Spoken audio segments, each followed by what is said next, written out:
Chào cô bác, anh chị em và các bạn.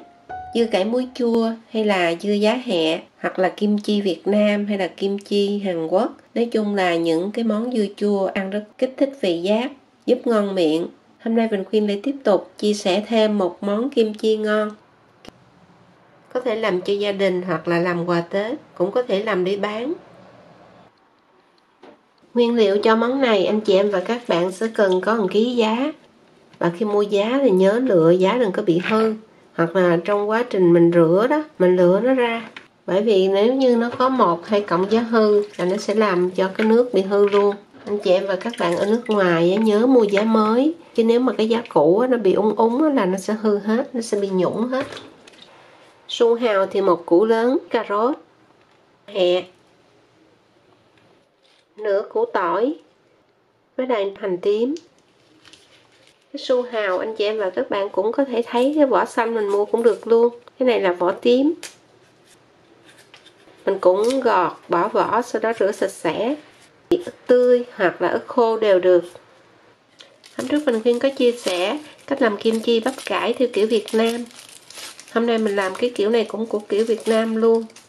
Tất cả những dụng cụ hoặc là nguyên liệu mình làm nè, anh chị em và các bạn nhớ rửa cho thiệt là sạch sẽ. Từ khô hoặc là mình trộn trong nước sôi á, hoặc là không thôi thì cái hũ mình có thể cho vào trong lò nướng, mình sấy ở 120 độ C trong vòng 4 phút, hoặc là 100 độ C 212 độ F trong vòng 10 phút. Bởi vì nếu mình làm không sạch mình sẽ bị mốc đen, là ăn bị ung thư đó. Và ở những nơi nguồn nước không sạch, anh chị em và các bạn cũng nhớ là sử dụng cái nước nguội, tức là nước đã nấu sôi để nguội, mình ngâm. Ở đây á, cái nước uống được luôn đó anh chị em và các bạn. Tức là mình vặn cái vòi ra. Thực ra ở Đức nè, có tỉnh có cái nguồn nước để uống luôn, còn có tỉnh thì phải nấu, chứ không phải là tỉnh nào cũng uống được đâu. Anh Khuyên để nguyên liệu ở đây, cô bác anh chị em và các bạn mình nhìn lên để chuẩn bị nè. Cái tỏi á, mình đừng có lấy nhiều quá, lấy nhiều là cái nước nó sẽ bị nhớt. Và mình bào cái này cũng như là cà rốt cho nó giống như là sợi giá, sợi dài dài luôn. Hoặc không có cái đồ bào giống mình Khuyên thì có thể lấy dao mình cắt lát ra, xong cái sau đó mình cắt sợi, mình bào hình sợi rồi đó. Nhớ bào cũng dày dày một xíu, ăn nó mới giòn ngon. Đây nè. Sau khi bào xong su hào mình cân được 600g, cộng chung với cà rốt vô luôn là cũng khoảng 1 kg. Thế là hôm nay mình có 1 kg su hào và cà rốt với lại 1 kg giá. Xóc đều lên. Cái muối hột nó không có mặn bằng cái muối bọt, do đó thường là khi muối những cái dưa, anh chị em và các bạn nên muối bằng cái muối hột. Và cái muối hột càng để lâu thì nó lại càng bớt mặn. Do đó mình Khuyên vẫn hay nấu ăn và mua cái muối này nè, gọi là muối biển á. Vậy mình để thiệt là nhiều luôn. Và theo cái cách ngày xưa mà ông bà mình vẫn hay làm, đó là mua muối về xong cái bỏ vô trong cái giống như cái rổ vậy đó, gọi là cái thúng á. Thì bên dưới để tro bên dưới cái lu, rồi cái bên trên mình để một cái thúng muối trên đó. Và để càng lâu thì cái muối nó càng bớt chát với bớt mặn đi. Do đó khi mà mình Khuyên nêm cái gì á, thường hay nêm cái muối này. Anh chị em và các bạn nhớ là khi mà nêm theo mình Khuyên mà nêm muối này nè, thì phải nhớ bớt lên chút xíu, bởi vì mình Khuyên mua về và để cả 5 mấy 2 năm luôn á. Mình cho vô đây là 1 muỗng canh nè, muối hột 2 muỗng canh, rồi đường mình đong vung lên 1 muỗng canh, 2, 3. Mình ướp đường với muối để giúp cho su hào cà rốt nó sẽ ra nước, và như vậy cải của mình nó mới không có bị hư. Sau đó mình cho nước ngập, trộn cho thiệt là kỹ luôn, để đây cho đến khi mình thấy nó héo xuống. Và thường là mình Khuyên hay để khoảng 1 tiếng á. Giá này mình cũng cho 2 muỗng canh muối. Chị em và các bạn cho muối hột đó, nó đỡ mặn hơn là muối bọt. 3 muỗng canh đường, tức là 3 tablespoon. Rồi cũng cho nước cho ngập lên luôn, vừa xăm xắp,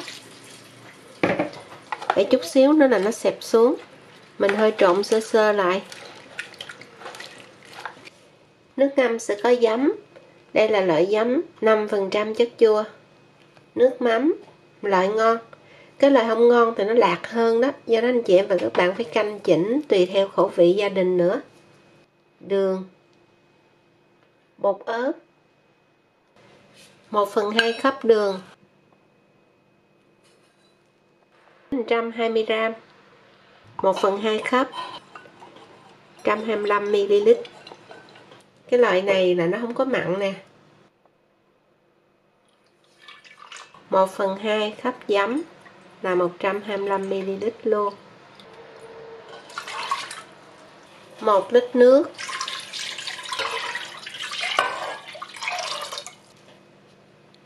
Muối hột 2/3 muỗng canh.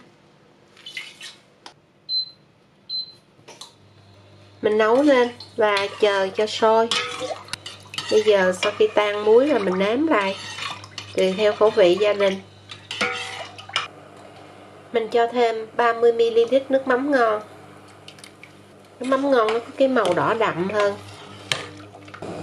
Và khi nó sôi rồi đó thì mình vẫn phải chờ cho nó sôi một chút xíu nữa, cho nó sôi thiệt là kỹ. Rồi mới vớt cái bọt này đi. Tắt lửa, chờ cho thiệt nguội ngắt luôn. Củ hành càng nhiều càng ngon. Và cắt ra dày dày khoảng 2,5mm.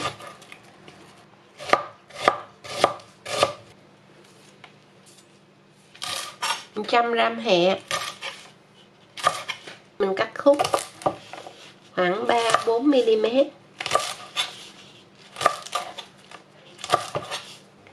Thỉnh thoảng mình nhớ quay lại rồi đảo từ trên xuống từ dưới lên cho nó mềm, thấm muối đường.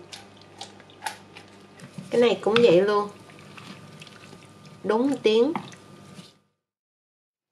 Bây giờ cái này nó đã mềm. Sau 1 tiếng đồng hồ mình lấy một cái túi vải cho vô, rồi mới vắt cho kiệt hết nước luôn. Bởi vì nếu như mà cái này mà mình vắt không có khô á, là cái nước từ trong củ cải này nè, nó sẽ làm cho ngày mai là nó đặc lên luôn, thế là nó bị hư đó. Một số các bạn làm và hỏi Bình Khuyên thì tại sao mà làm hôm trước mà hôm sau nó bị đặc luôn. Tức là do nước từ trong củ cải ra nó bị hư. Thành thử các bạn nhớ là khi vắt á, cũng đừng có cho nhiều quá, mình vắt không có khô, cho một xíu thôi. Vắt 2-3 lần. Thực sự là mình Khuyên muốn cho chị em mình ai cũng làm thành công. Mình Khuyên nó nói thiệt kỹ, nhưng mà các chị em thường thường coi cái xong cái bỏ qua đó, không có coi kỹ. Nữ làm thất bại là do không có nghe kỹ mình Khuyên nói á. Nhớ thiệt là kỹ nha, rất là ráo luôn á. Cái này đôi khi mà mình vắt không được mình cũng nhờ ông xã mình vắt đó. Nhớ là tuyệt đối không rửa nước mà nó hư đó.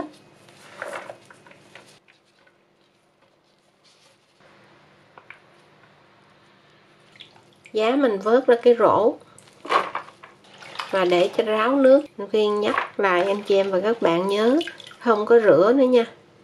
Ngâm cái này xong rồi vớt ra thôi, không rửa. Nó không còn cứng như lúc đầu nữa, nó hơi mềm mềm xuống. Bây giờ mình trộn hết vô.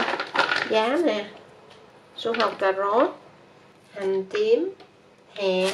Anh chị em và các bạn cho cái thau lớn lớn á, mình trộn cho nó dễ. Nhớ vẩy hết nước, rồi xóc lên. Nhớ chờ cái nước nguội thiệt nguội rồi mình chế vô đây nha. Nếu mà có cái ớt tươi mà không cay á, anh chị em và các bạn cho vô, nó lên màu đẹp. Mình cho 2 trái ớt hiểm là cũng cay 3 trái luôn.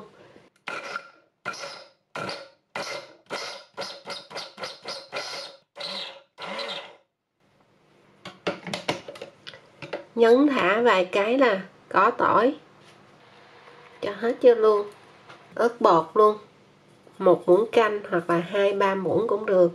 Cái ớt Hàn Quốc này nó không có cay, lựa cái loại 2 trái ớt đó anh chị em và các bạn, chứ đừng có mua cái 5 trái là nó cay dữ lắm. Trộn đều xong rồi bây giờ mình đi lấy cái nước lúc nãy giờ mình đem để ngoài trời bây giờ 0 độ C, để ra cái là nó nguội liền.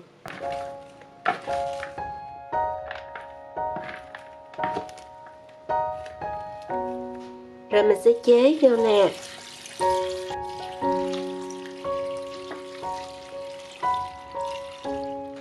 Mình trộn lại, ngày mai nó sẽ xẹp xuống, lúc đó mình mới cho vô hũ. Nhớ để kín lại luôn. Mình để khoảng 15 phút sau là ăn được, nhưng mà để mai ăn ngon hơn. Cái này tối qua mình đã để cho nó thấm á. Cho vô hũ keo thủy tinh. Mình cho vô hũ xong để dành trong tủ lạnh, ăn dần. Cứ mỗi khi cần ăn thì lấy ra. Chị em nào muốn cho chua nhiều hơn thì mình cứ để bên ngoài. Khi nào mình ăn thấy được rồi, chua đủ rồi thì cho tủ lạnh để nó ngừng chua lại. Và chỉ cần xiên chút xíu, mình bỏ ra thời gian. Thì Tết năm nay, cô bác anh chị em và các bạn cùng gia đình mình sẽ có những cái hũ kim chi thiệt ngon luôn. Có thể ăn Tết nè, hoặc là làm biếu tặng họ hàng. Như là một món quà Tết, tự tay mình làm, nó thêm phần ý nghĩa. Và mình khuyên chúc cô bác anh chị em và các bạn đón Tết vui vẻ, sum vầy đầm ấm bên họ hàng người thân. Tết năm nay có lẽ là nó không có vui bởi vì còn Covid. Do đó mình cũng cần phải giữ sức khỏe nè. Cô bác anh chị em và các bạn làm xong nhớ kể mình khuyên nghe bằng cách là bình luận bên dưới video, cho mình khuyên biết là cái món này nó ăn ngon như thế nào nha. Có hợp với lại khẩu vị gia đình mình không? Ăn cá chiên cũng ngon nữa. Đặc biệt là nhà mình thích ăn với lại thịt luộc. Cái hũ này là 1,5 kg nè. Mình nhận hết vô xong rồi mình chế nước vô cho nó ngập lên. Rồi cái lấy cái gì đó mình chèn lên trên cho nó ấn xuống, nó không có bị trồi lên. Nếu làm đúng y chang như mình khuyên thì sau khi mình cho hết vô là đủ 2 hũ. Mỗi hũ là 1,5 lít. Cái lượng nước nó cũng vừa đủ luôn, cho đầy 2 hũ này. Nếu như mình cho vô cái hũ lớn quá đó thì mình nhận xuống không có chặt thì sẽ thiếu nước. Còn cái hũ này là nó vừa đủ luôn. Đậy kín nắp rồi mình cho vào tủ lạnh, tức là ngăn lạnh 5 độ C. Cũng ngon như là kim chi dưa bắp cải hôm trước mình khuyên chia sẻ, hoặc là kim chi kỹ thảo, kim chi dưa giá hẹ, su hào cà rốt. Làm xong có thể ăn được liền hoặc là để dành.